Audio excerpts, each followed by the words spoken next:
Oke, Assalamualaikum warahmatullahi wabarakatuh. Salam sehat bagi kita semua. Gimana kabarnya kalian? Semoga sehat-sehat selalu ya. Ketemu lagi di kelas pajak internasional. Di pertemuan 9 ini, saya akan menjelaskan mengenai tax haven country.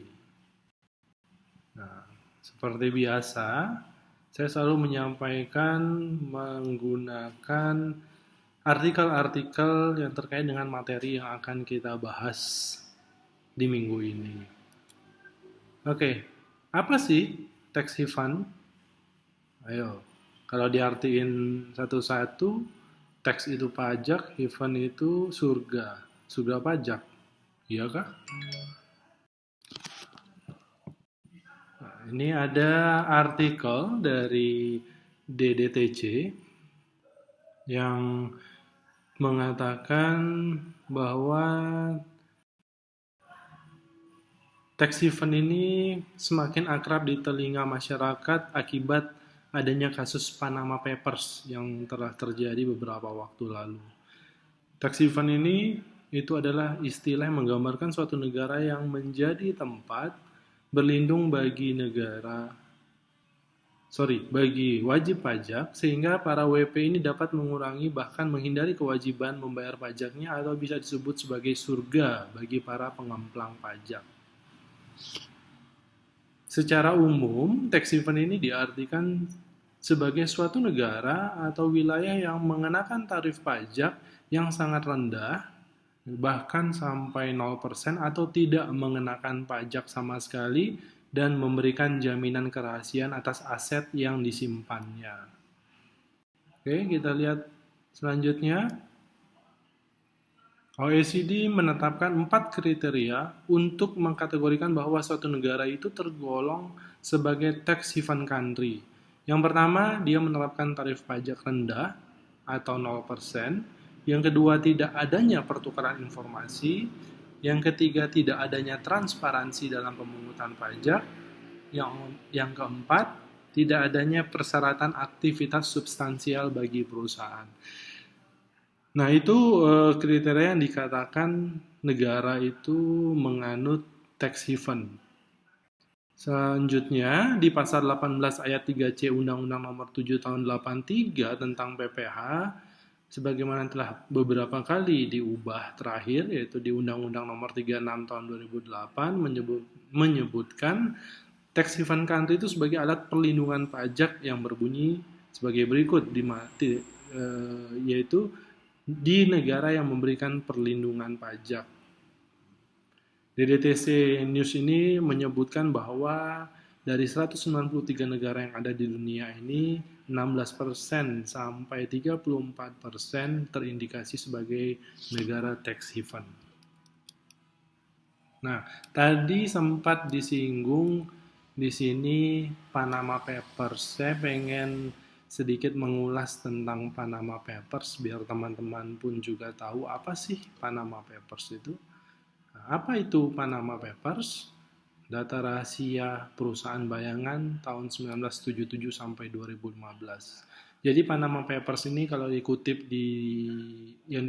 yang saya kutip dari tempo.com, Panama Papers adalah sebutan untuk 11.500.000 dokumen finansial rahasia yang bocor milik Mossack Fonseca, firma hukum asal Panama. Beberapa tokoh asal Indonesia di sini disebut. Ada salah satunya, kalau saya masih ingat itu Pak Sandiaga Uno juga pernah disebut. Ada memiliki saham di Panama Papers. Nah, ini lokasi Panama Papers, gitu ya. Panama dikenal sebagai zona rahasia finansial dunia, terletak di Tenggara Amerika Tengah dengan berbatasan Costa Rica dan Kolombia. Di sini, selain Panama, British Virgin Islands menjadi tempat favorit mendirikan perusahaan bayangan. Apa sih yang terkuak di Panama Papers itu? Yang terkuak adalah ada 214.488 perusahaan dibuat oleh Mossack Fonseca selama 40 tahun di 21 yurisdiksi bebas pajak dari Panama sampai Hong Kong. 14.000 bank, kantor pengacara dan perantara mendirikan perusahaan, yayasan, dan perkumpulan untuk klien lewat Mossack, dan 140 politikus papan atas dunia dan dari 50 negara lebih tercatat di Panama Papers. Jadi, bocoran dokumen pertama kali didapat oleh koran Jerman, gitu ya, Süddeutsche Zeitung tahun lalu. Itu koran tersebut membagi data tersebut ke International Consortium of Investigative Journalists selama setahun. Sekitar 400 jurnalis yang tergabung dalam konsorsium tersebut, lebih dari 100 media di dunia menelusuri dokumen ini. Dari Indonesia hanya Tempo yang ikut bergabung. Gitu ya. Itu yang terjadi. Selanjutnya,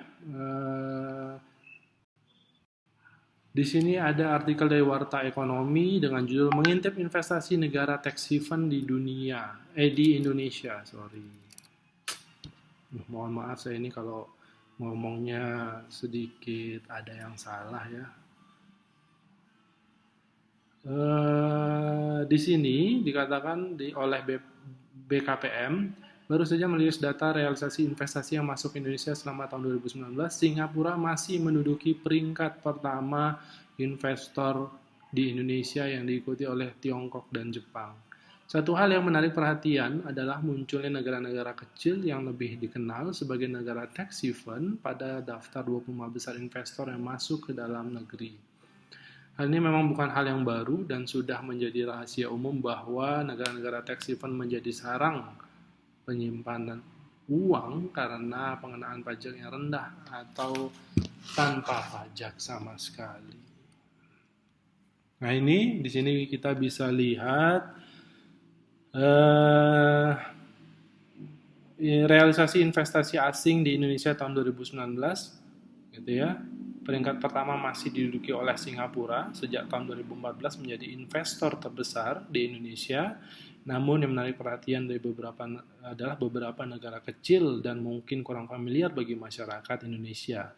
Justru berada di peringkat 20 besar investor bagi Indonesia selama tahun 2019. Ini 3 besar negara investor, Singapura, investasi di Indonesia sampai 6.509 juta US dollar, kemudian ada Tiongkok yang kedua, yang ketiga ada Jepang. Kemudian di sebelah sini, inilah yang disebut tadi negara-negara kecil, gitu ya. Ada British Virgin Island, gitu ya. Negara tax haven merupakan negara yang mengenakan pajak yang rendah atau tanpa pajak sama sekali dan memberikan keamanan terhadap modal yang masuk ke negara tersebut. Jika dibandingkan negara-negara besar lainnya, jumlah investasi negara tax haven yang masuk ke Indonesia selama tahun 2019 terbilang cukup besar, dengan British Virgin Island menempatkan modal sebesar 743,8 juta US dollar di Indonesia. Ya, ini negara-negara yang nggak familiar bagi kita. British Virgin Island, Seychelles, Cayman Island, Marshall Island, Luxembourg. Ya, negara apa itu? Saya juga belum pernah ke sana. Oke, selanjutnya. Nah, masuk dari isu-isu yang ada tadi, maka fenomena terjadinya tax haven country ini itu dasarnya atau timbulnya disebabkan oleh reaksi manusia ya sebagai homo economicus, atau yang dimana manusia itu memiliki kebutuhan yang sangat beragam dan tidak pernah puas terhadap satu hal, gitu ya. Dalam hal ini adalah ketentuan pajak di negaranya atau tempat tinggalnya yang lebih tinggi dibandingkan dengan tarif pajak di negara tax haven. Sehingga hal ini itu didasari atau dipicu oleh profit motif, gitu ya. Profit motif inilah yang menjadi alasan kenapa wajib pajak memindahkan uangnya ke negara tax haven, gitu ya. Negara-negara tax haven itu memiliki modus operasi, yaitu dengan cara membuat undang-undang dan kebijakan dibuat sedemikian rupa agar dapat mengelabui ketentuan pajak di negara lain. Gitu. Itulah menjadi dasar kenapa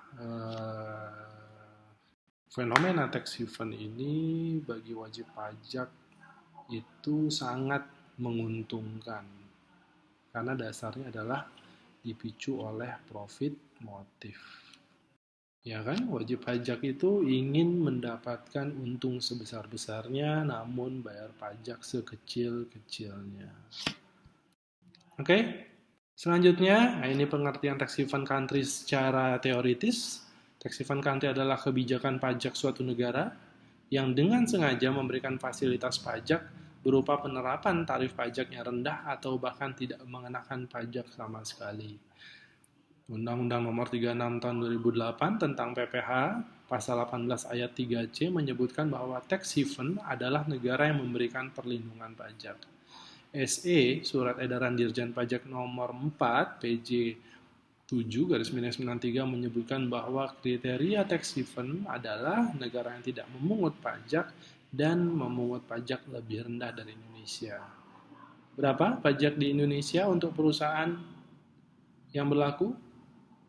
Ya, seperti teman-teman tahu, masih yang berlaku saat ini adalah 25%. Walaupun nanti ke depannya ada kebijakan dari Menteri Keuangan akan menurunkan tarif pajak untuk perusahaan yang ada di Indonesia. Oke, selanjutnya kriteria tax haven itu apa sih? Seperti apa?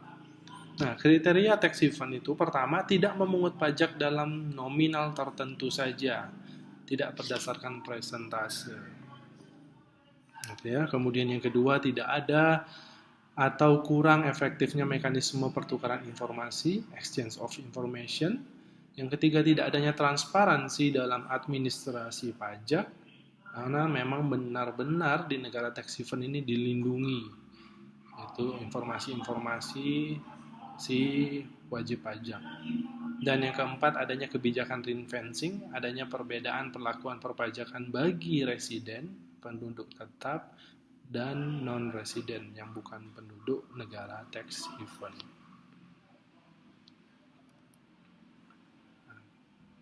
Kemudian selanjutnya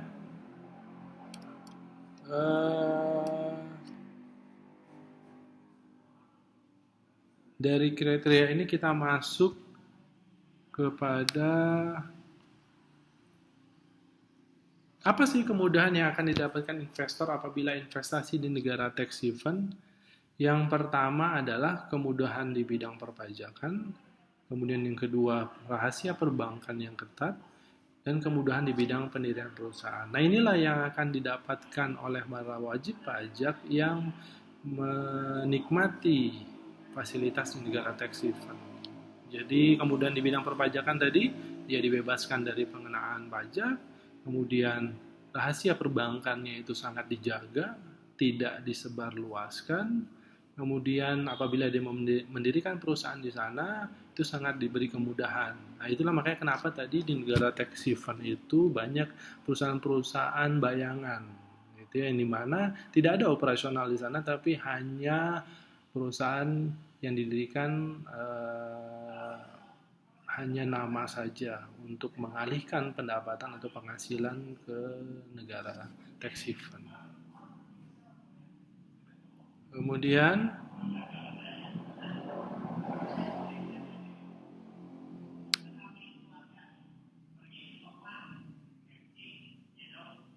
nah ini ada daftar hitam, blacklist tax haven country, gitu ya. Pada KTT G20 London pada 2 April 2009, negara G20 sepakat untuk mengumumkan daftar hitam blacklist tax haven country yang diklasifikasikan dalam 4 kategori berdasarkan standar yang disepakati secara internasional. Daftar hitam tersebut pertama kali diterbitkan oleh OECD dan telah diperbarui pada tanggal 2 April 2009 dalam rangka pertemuan G20 di London. Perubahan berikutnya dibuat 7 April 2009 untuk mengeluarkan beberapa negara yang masuk dalam kategori tidak kooperatif. Nah, ini 4 kategori daftar hitam, blacklist tax haven country. Pertama, negara yang secara substansial menerapkan standar, gitu ya. Those that have substantially implemented the standard, termasuk negara-negara seperti Argentina, Australia, gitu ya, Republik Ceko, Perancis, Uni Emirat Arab, dan Amerika Serikat, dan masih banyak lainnya. Kemudian tax haven yang mempunyai komitmen tetapi belum sepenuhnya mengimplementasikan standar, gitu ya. Tax haven that have commit to but not yet fully implemented the standard, termasuk Bahama, Cayman Island, Liechtenstein, Monaco, gitu ya. Kemudian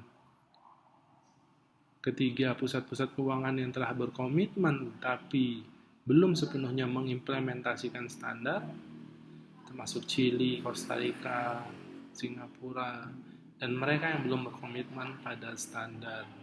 Nah, itu 4 kategori daftar hitam. Namun di sini ada artikel, gitu ya, yang terkait dengan daftar hitam tadi.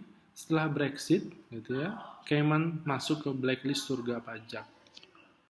Nah, ini yang menguatkan terkait daftar hitam tadi.